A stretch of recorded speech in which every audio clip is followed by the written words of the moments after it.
Hello, good afternoon students. Welcome to Shaheed captain DK Khola college of education channel. Now आपको पता है कि हमने अपनी पिछली कक्षा में कल स्टार्ट किया था आईसीटी के बारे में। कल मैंने आपको आईसीटी के बारे में बताया था कि आईसीटी क्या होता है, सूचना संप्रेषण तकनीकी किसे कहते हैं। तो आज हम बात करते हैं सूचना संप्रेषण तकनीकी के पक्ष की, एस्पेक्ट्स ऑफ आईसीटी। ठीक है, तो पहला एस्पेक्ट है इसका अदा। अदा मीन्स इनपुट, दूसरा है प्रक्रिया process, and third one is Prada means output. तो हम पहले उसकी बात करते हैं अदा, इनपुट। देखो, जैसे नाम से स्पष्ट हो जाता है इनपुट। इनपुट मीन कि हमने कोई भी चीज़ हम जो भी प्राप्त करना चाहते हैं तो उसके लिए हमें क्या करना चाहिए पहले। जैसे हमने कंप्यूटर में कोई भी चीज़ किसी का हमको आउटपुट चाहिए तो हम सबसे पहले क्या करते हैं, इनपुट डालते हैं। या फॉर एग्जांपल अगर हमने गूगल में कोई भी सर्च करनी होती है, कोई भी टॉपिक या कुछ भी चीज़ सर्च करनी होती है तो सबसे पहले हम क्या करेंगे, इनपुट करते हैं, उसमें कोई भी चीज़ टाइप करते हैं। ठीक है, इनपुट क्या होता है, इसके अंतर्गत प्रारंभिक व्यवहार आता है। किसी मशीन या उपकरण के लिए आवश्यक कच्चा पदार्थ या आंकड़े ही अदा कहलाता है। यानी कि कोई भी हमने टॉपिक निकालना है, ढूंढना है, तो उसके लिए वो हमारा क्या है, डाटा है, उसको क्या कहते हैं, अदा। तो दूसरा होता है प्रोसीजर, प्रक्रिया। प्रारंभिक आंकड़ों या तथ्यों को विश्लेषण द्वारा शुद्ध तथा अर्थपूर्ण रूप में प्राप्त करने का तरीका प्रक्रिया कहलाता है। जैसे हमने गूगल में कोई भी टॉपिक है, कोई भी कंटेंट है, उसको सर्च किया। ठीक है, सर्च करने के बाद वो हमें क्या देता है, मीनिंग देता है किसी भी चीज़ का, किसी का भी अर्थपूर्ण। ठीक है, अर्थपूर्ण मीनिंग देता है, विश्लेषण करता है, तो वो पूरी सर्चिंग क्या कहलाएगी, प्रक्रिया कहलाएगी। फिर उसके बाद बात करते हैं हम प्रदा, आउटपुट की। इसके अंतर्गत अंतिम व्यवहार। देखो, अदा में हमारा आया था प्रारंभिक व्यवहार, हमारा एंटरिंग बिहेवियर, और अब जो प्रदा है, प्रदा में हमारा आता है अंतिम व्यवहार मीन्स टर्मिनल बिहेवियर। प्रदा उपलब्धि से होता है, यानी कि जो भी हमने सर्च कर, मान लो हमने फॉर एग्जांपल हमने गूगल में कोई भी टॉपिक सर्च किया था जिसकी प्रक्रिया हो रही थी। ठीक है, अर्थपूर्ण तरीके से उसकी प्रक्रिया चल रही थी। प्रक्रिया पूरी होने पर जो हमें आंसर मिलता है उसको क्या बोलते हैं, उपलब्धि। वो क्या मिल रही है हमको, उपलब्धि प्राप्त हो रही है, वो क्या मिल रहा है हमको, आउटपुट। किसी कक्षा में विज्ञान के विद्यार्थियों के प्राप्त अंक अदा कहलाते हैं। जब इन प्राप्त अंकों की सांख्यिकीय विश्लेषण किया जाता है, मीन्स जैसे कि जिन विद्यार्थियों के सबसे कम मार्क्स होंगे, जिसके सबसे ज़्यादा मार्क्स होंगे, इस तरह से कोई भी सांख्यिकी तैयार की जाती है, विश्लेषण निकाला जाता है, निष्कर्ष निकाला जाता है, तो उसे क्या कहते हैं, आउटपुट, प्रदा कहते हैं कि कौन कक्षा में प्रथम आया, कौन द्वितीय आया, कौन तृतीय आया। और इसका एक सबसे बड़ा एग्जाम्पल है इनपुट, प्रोसीजर, आउटपुट का। देखिए, अगर हम कंप्यूटर में कोई भी मल्टीप्लिकेशन डालते हैं, मान लो हमने एक्सेल में एक मल्टीप्लिकेशन डाली 2 × 2। ठीक है, तो हमने इनपुट क्या किया, 2 × 2, लेकिन उसका आंसर क्या हुआ, 4। वो क्या हुई, उसकी प्रोसीजर, उसकी प्रक्रिया, और हमको आउटपुट में क्या मिला, आंसर में 4।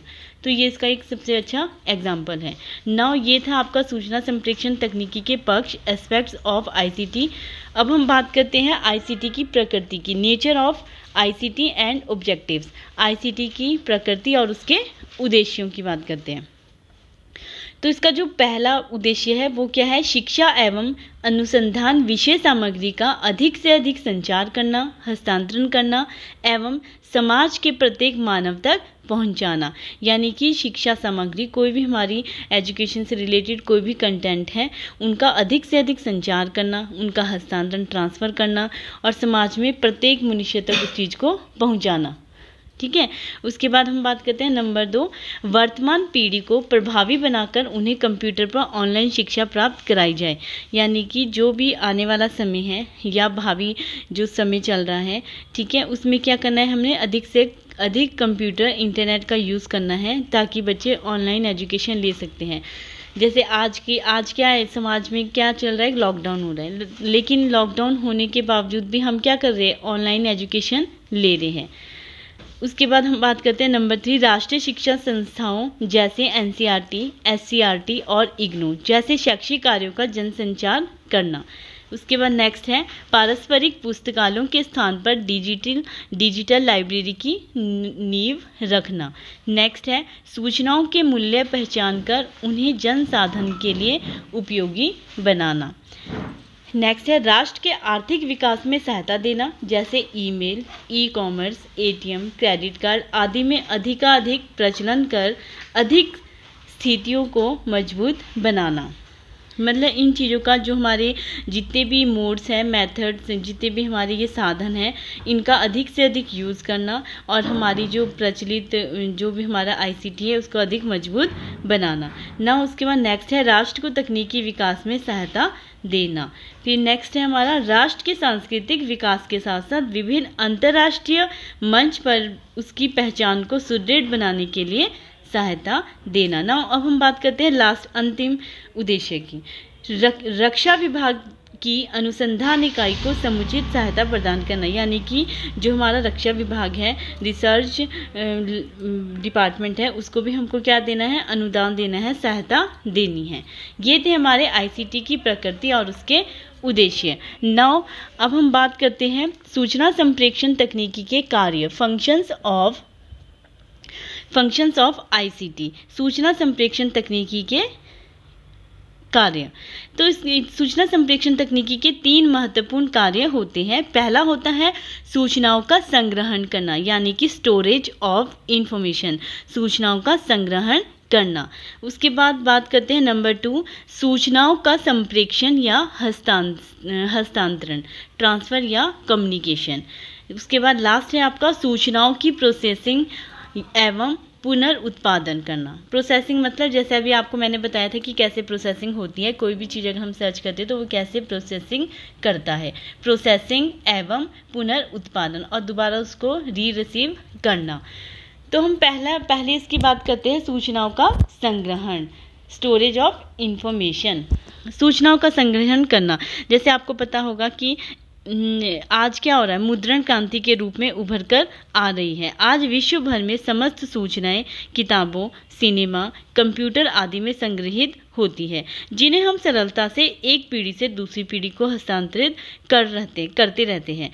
लेकिन इस कार्य के बिना, मतलब जो सूचनाओं का संग्रहण करना है, यानी कि सूचना को एकत्रित करना है, यह कार्य क्या होता है, बिना सूचनाओं के बिल्कुल अधूरा माना जाता है। इससे अगर ये सूचनाएं नहीं होगी तो संप्रेषण भी संभव नहीं होगा, क्योंकि मौखिक रूप से सूचना हस्तांतरण में अधिकांश सूचनाएं कैसी होती है, विस्तृत होती है, और कुछ भाग उनका नष्ट भी हो जाता है। इस प्रकार समझ सकते हैं कि यदि हम किताबों को हटा दें और मौखिक ज्ञान प्रदान करें तो ज्ञान का अधिकांश भाग क्या हो जाएगा, नष्ट हो जाएगा। क्योंकि किताबों में अगर हम मौखिक नहीं लिखा होगा और हम सिर्फ मौखिक की चीज़ें मौखिक रूप से बोलकर उनको याद करेंगे तो वो अधिक लंबे समय तक हमारे पास स्टेबल नहीं रहती है।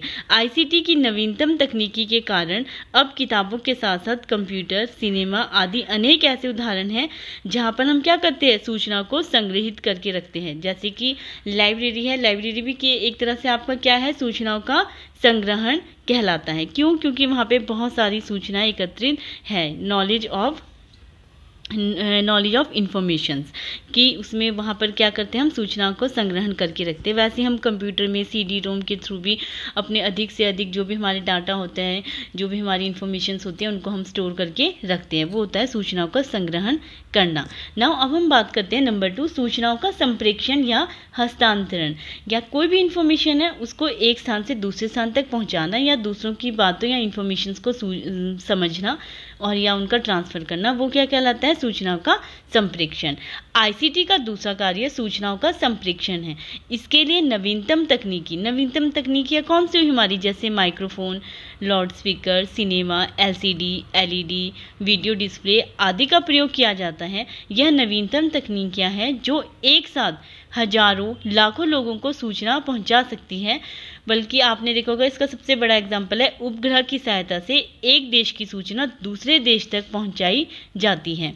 सैटेलाइट की मदद से दूरवर्ती शिक्षा का महत्वपूर्ण कार्य संपादित किया जाता है। ये इसका सबसे बड़ा एग्जाम्पल है। ठीक है, जैसे हमारे शैक्षिक दूरदर्शन भी विभिन्न प्रकार की सूचनाएं संप्रेषित करता है।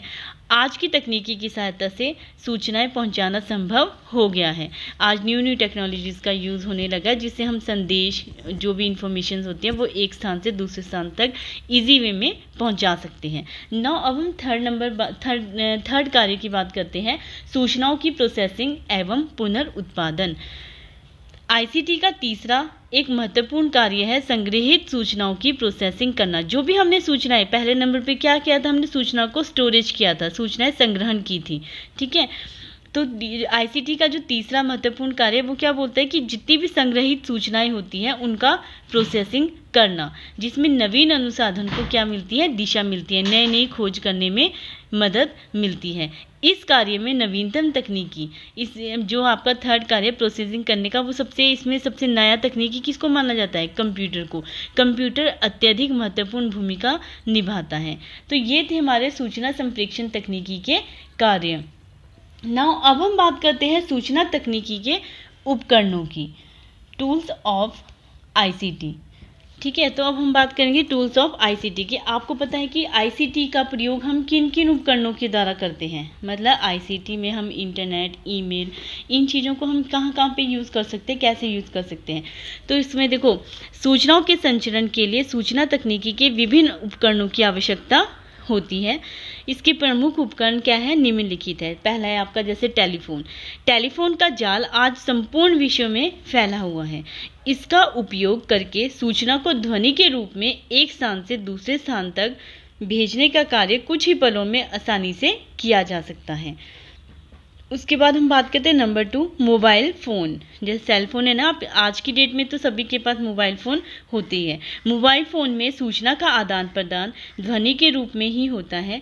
टेलीफोन तो एक स्थान पर ही स्थित रहता है, जबकि मोबाइल फ़ोन को उसकी सीमा के अंतर्गत हम किसी भी स्थान पर ले जा सकते हैं। टेलीफोन में सूचनाएं तारों में प्रवाहित होती है, जबकि मोबाइल फ़ोन में सूचनाएं ध्वनि तरंगों के रूप में वायुमंडल में प्रवाहित होती हैं। अब हम बात करते हैं नंबर 3, सैटेलाइट फ़ोन की। सैटेलाइट फ़ोन में क्या होता है, टेलीफोन का उन्नत रूप है मोबाइल फ़ोन, और मोबाइल फ़ोन का उन्नत रूप है सैटेलाइट। जो टेलीफोन होता है, जिसमें जो टेलीफोन होता है वो क्या होता है, एक जगह पर स्टेबल रहता है, ठीक है, उसको हम एक स्थान से दूसरे स्थान तक नहीं ले जा सकते। टेलीफोन का उन्नत रूप क्या हुआ, मोबाइल फ़ोन, यानी कि उसका एक सब्स्टिट्यूशन, उसका क्या हुआ, मोबाइल फ़ोन। और मोबाइल फ़ोन का उन्नत रूप क्या हुआ, सब्स्टिट्यूशन क्या हुआ, सैटेलाइट फ़ोन। मोबाइल फ़ोन की एक निश्चित सीमा होती है, जबकि सैटेलाइट फ़ोन की सीमा विस्तृत होती है।